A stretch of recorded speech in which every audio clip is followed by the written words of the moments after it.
Continuamos nuestro viaje por Estonia, cuyo territorio comprende la región continental y 2.222 islas e islotes en el mar Báltico. Es étnica y lingüísticamente más hermanado con Finlandia y tiene lazos históricos y culturales con los países nórdicos, al igual que con los otros dos países bálticos.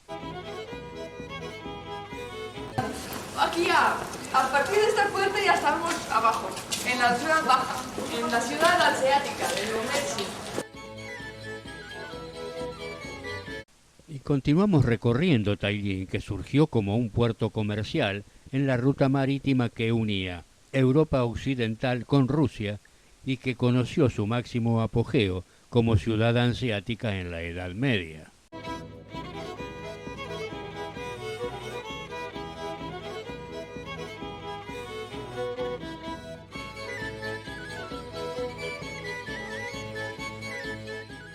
Una de las típicas viviendas de Tallin. Algunas tenían escaleras, pero fueron hechas demoler porque entorpecían el tránsito peatonal.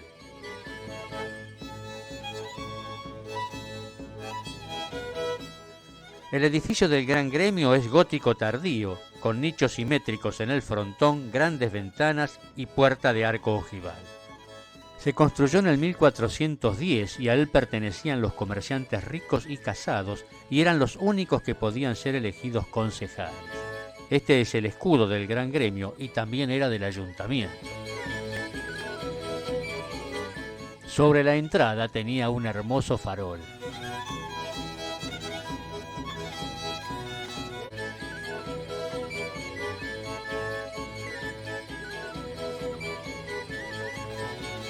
Enfrente se encuentra la iglesia del Espíritu Santo del siglo XIV, que fue construida como capilla del ayuntamiento, pero ahora es luterana. Y este es el reloj más antiguo en funcionamiento, es del siglo XVII. Adentro se encuentra el Museo de la Historia de Estonia. Tiene profusos tallados en madera, un retablo del siglo XV y un púlpito renacentista de 1597.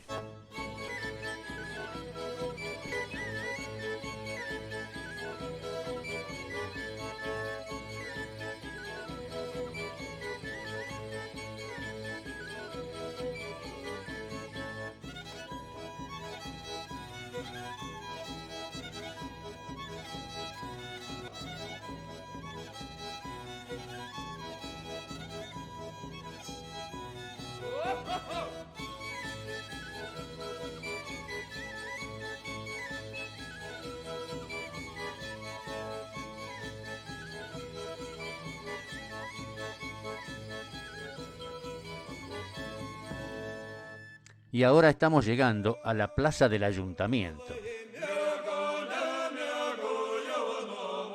El ayuntamiento es el único de estilo medieval que aún se conserva en el Báltico y en el norte de Europa. Fue construido entre los años 1402 y 1404 con piedra caliza de 2 pisos en el estilo gótico tardío. Era el lugar donde el gobierno de la ciudad tomaba las decisiones pertinentes en cuanto a la vida de la ciudad baja.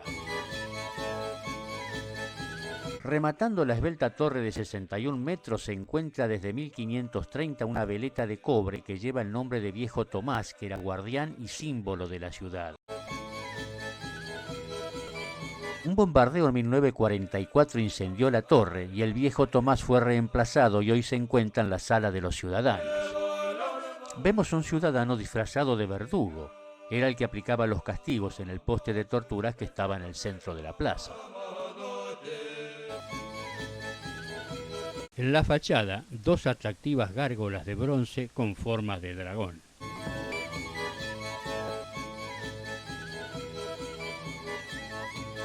Y en aquel rincón, sobre la pared, se encuentra el escudo de armas del ayuntamiento.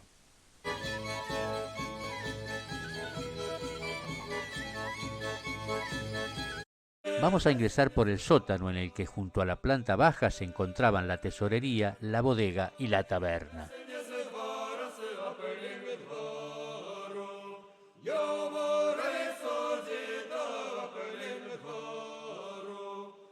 Primero vamos a ver una maqueta que nos muestra cómo estaba la ciudad en el año 1530. Este era el castillo. Allí vemos la iglesia.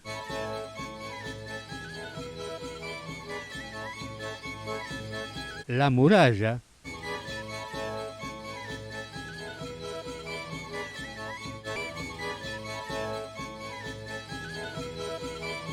Y esta es la iglesia de San Olaf.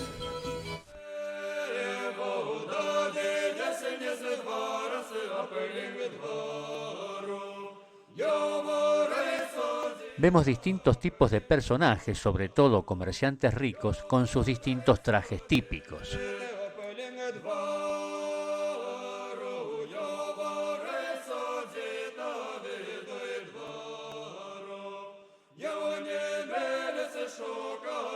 Como eran las antiguas murallas.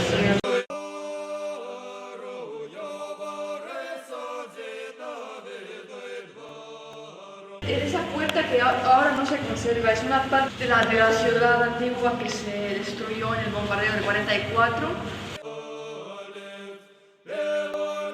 Distintos elementos que se guardaban en las bodegas.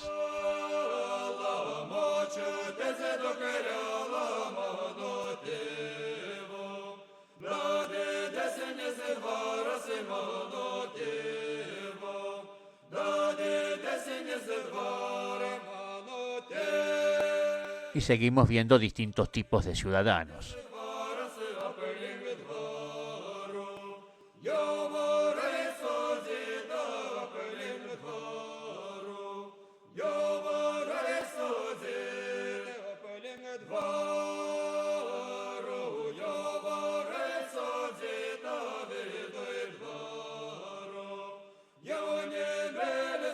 Esta era la denominada casa de pesas y medidas. Acá se pesaban y medían los distintos elementos que se comercializaban.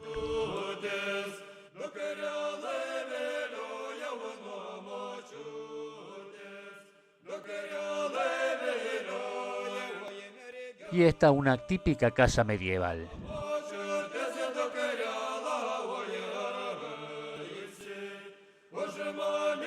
El elemento mecánico mediante el cual podían subir los elementos muebles o mercaderías a la vivienda.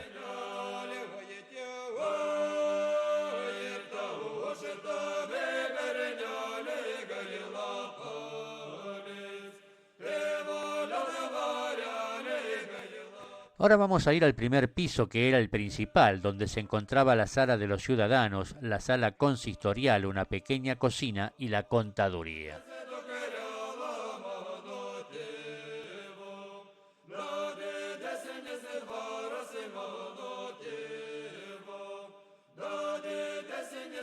Pasamos por la sala de los ciudadanos, pero luego vamos a regresar.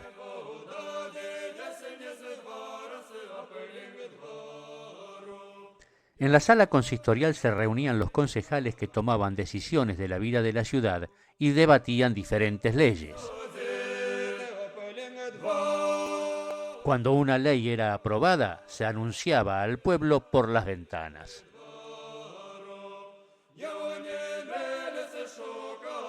En las paredes una serie de pinturas murales con temas bíblicos para recordar actos de moralidad a los concejales. Como estos eran cargos ad honorem, solo podían serlos los comerciantes ricos.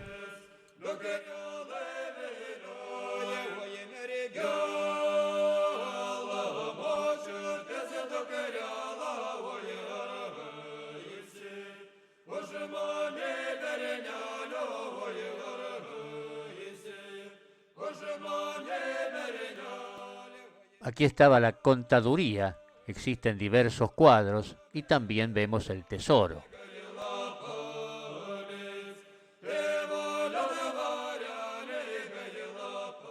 Aquí se conserva un sector del piso original.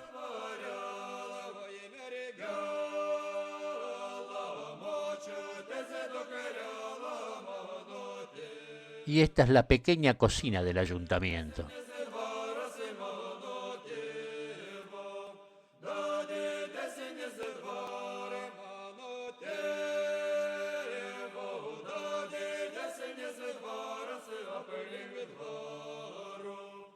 La sala de los ciudadanos con sus columnas multicolores. Aquí los ciudadanos se podían reunir por diferentes motivos y también antiguamente se solían hacer fiestas, recepciones, para los cuales se alquilaba esta sala a los distintos gremios.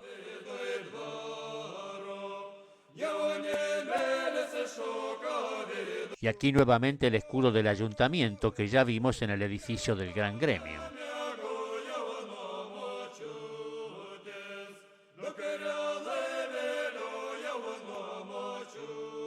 Y aquí tenemos el original de la veleta de cobre que lleva el nombre de Viejo Tomás, guardián y símbolo de la ciudad preferido de los habitantes de Tallin.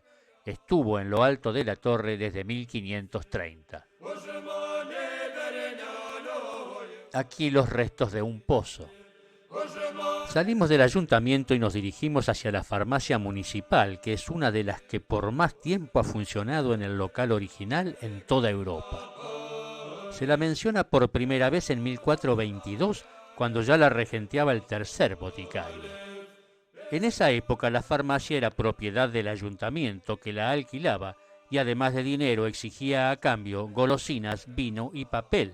De ahí que el boticario tuviese que hacer también de médico para ganar unos pesos más. Una vista de la plaza del ayuntamiento y pasamos al interior de la farmacia y nos encontramos con estos ejecutores.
Dejamos atrás la farmacia y seguimos paseando por las pintorescas calles de la ciudad de Tallin.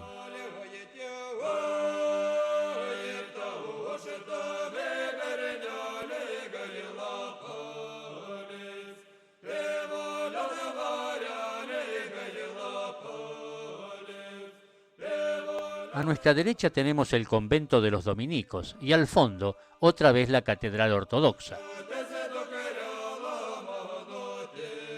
En el año 1246 los dominicos fueron los primeros en recibir permiso para la construcción de un convento en la ciudad baja. De esta forma se construyó la más antigua y larga iglesia de claustro de la ciudad, la iglesia Santa Catalina. Y el convento fue construido de tal forma que las 4 alas que lo forman comunican a todas las habitaciones a través del crucero. En el siglo XIII, al lado del convento, comenzó a funcionar la primera escuela, donde muchos niños estonianos recibieron la educación en lengua latina. Acá tenemos las ruinas de lo que fue la iglesia de Santa Catalina y tenemos un pasaje que lleva su nombre en estas ruinas.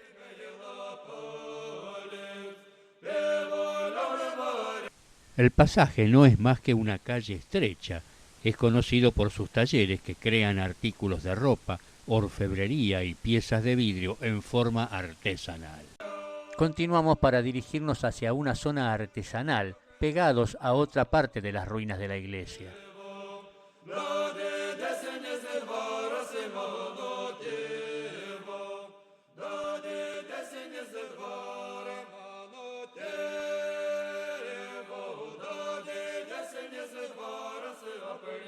Y ya estamos en esta zona de artesanos y atrás vemos partes de las ruinas.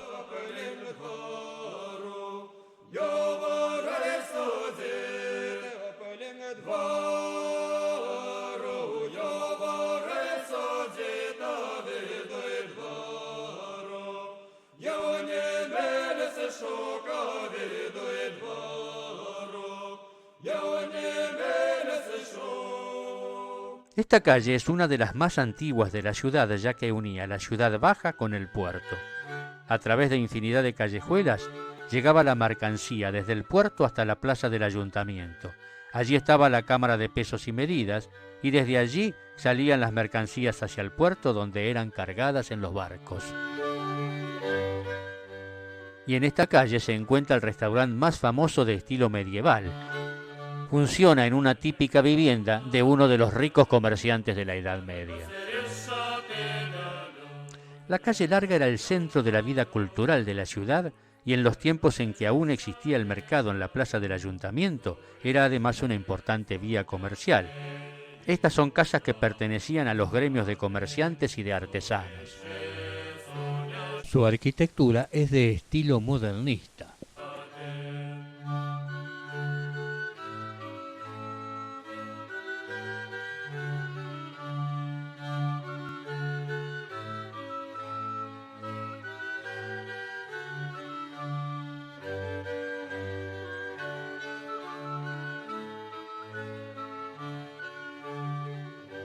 También aquí, como en Riga, se encuentra la casa de la Hermandad de los Cabezas Negras. De estilo renacentista, tiene una hermosa puerta decorada en rojo, verde y dorado, y sobre ella se encuentra el perfil de la cabeza de San Mauricio, que es el santo patrono de la hermandad.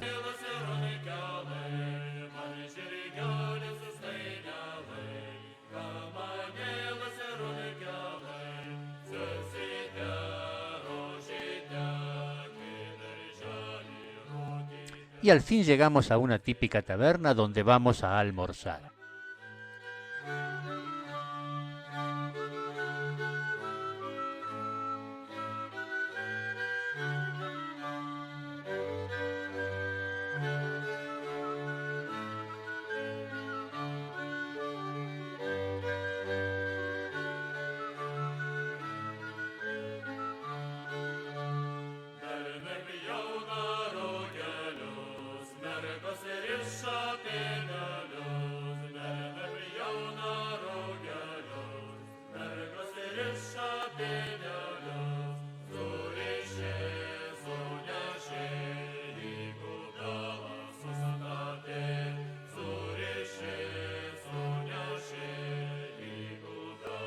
Y terminamos nuestra visita atravesando estas torres. En general tenían de 20 a 25 metros de alto y el ancho de las paredes oscilaba de 2 a 3 metros.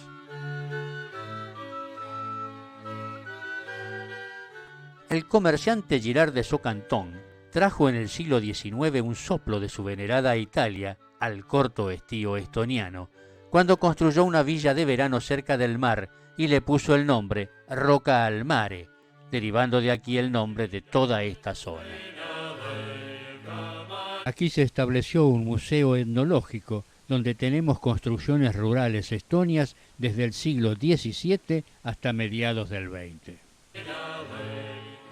Se pueden ver granjas enteras, con las viviendas con techo de paja, saunas, establos, corrales, pozos de agua, etc.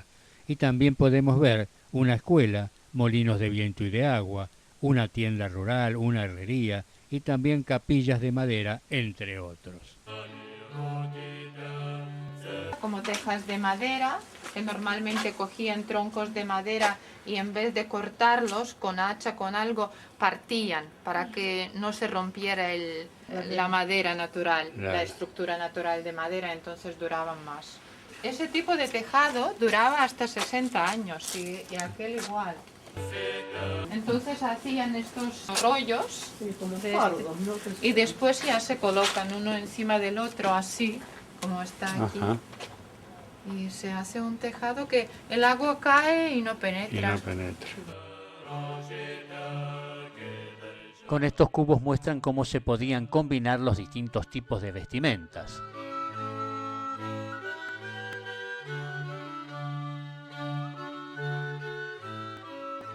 Y aquí vemos cómo realizaban los distintos tipos de encastre con la madera sin utilizar clavos.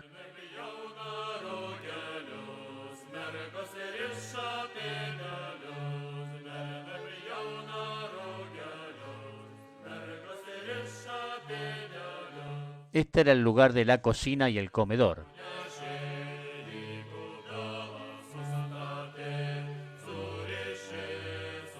Vamos a visitar el establo.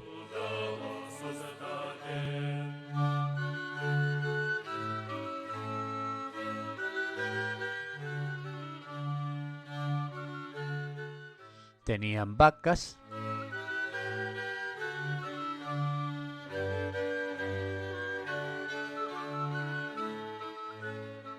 cerdos,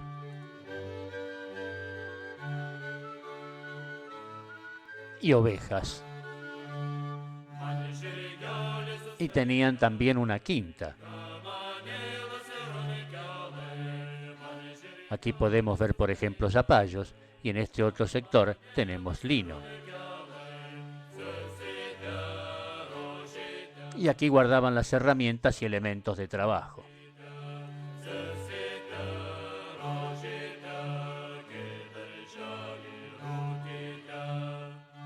Aquí el granero. Ah, dice, este es el agujero para el gato. Sí. El gato cazaba ratones para que los ratones no comieran de los granos. Está bien, perfecto, mira vos. Entonces entraba y salía. Mira vos.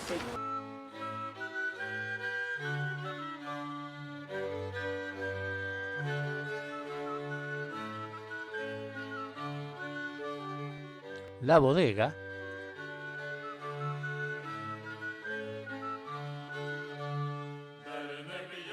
Y el lugar de tejidos.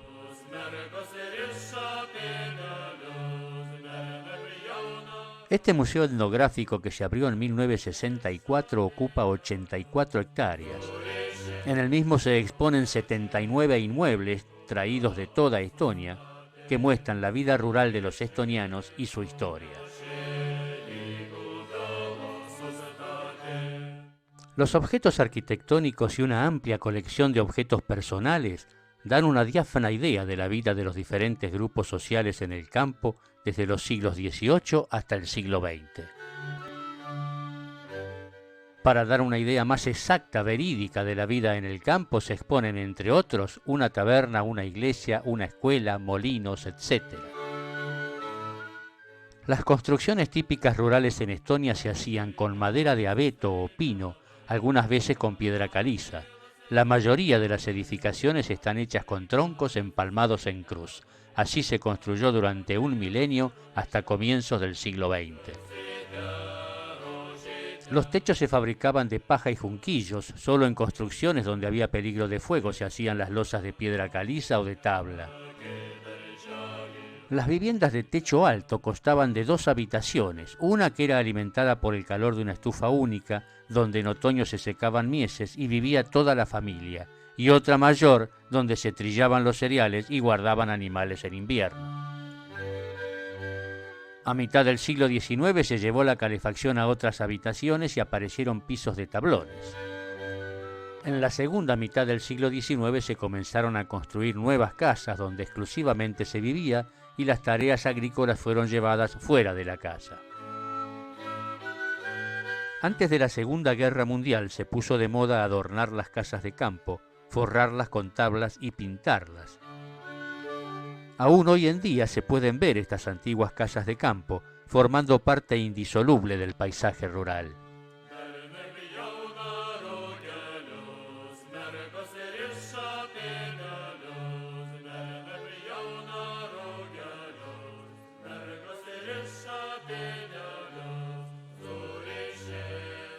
Vamos a visitar el interior de una de estas viviendas con la familia desarrollando sus actividades. Aquí nos encontramos con la despensa.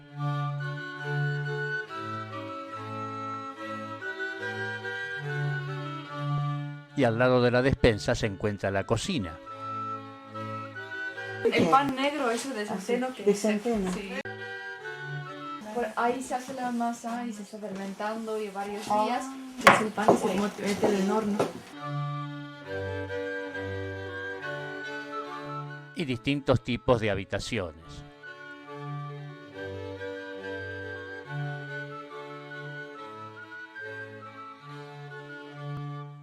Allá tenemos un estar comedor y en él vemos que tienen un piano.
Aquí muestran un poco la historia a través de las fotografías y de las modas de la época.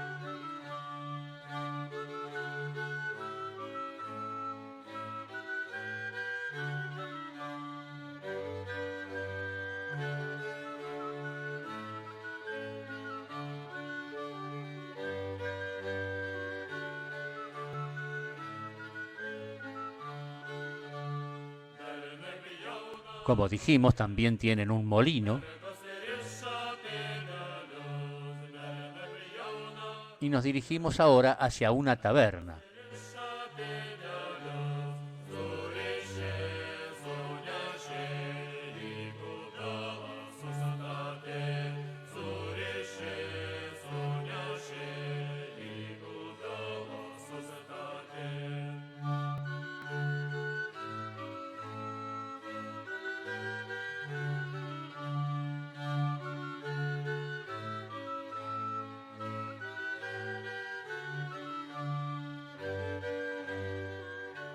Salimos de la taberna y nos dirigimos ahora hacia la estación de bomberos.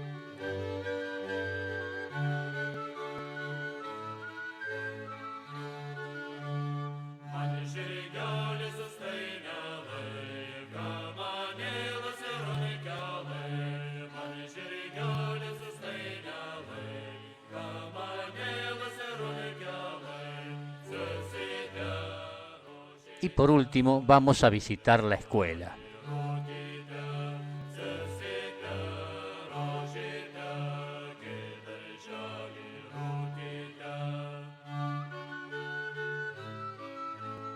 Este es el plano de la escuela. Y aquí tenemos el aula.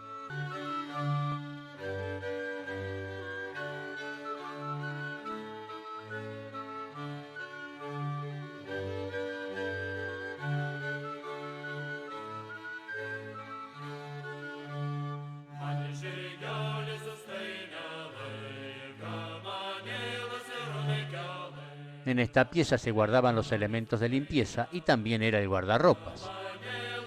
Una cocina.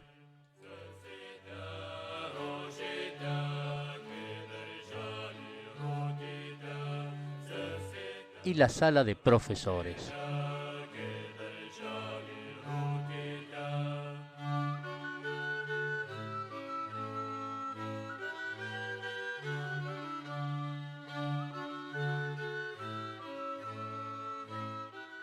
Con la parada del autobús en la escuela nos despedimos del Museo Etnográfico y también terminamos nuestra visita a la República de Estonia.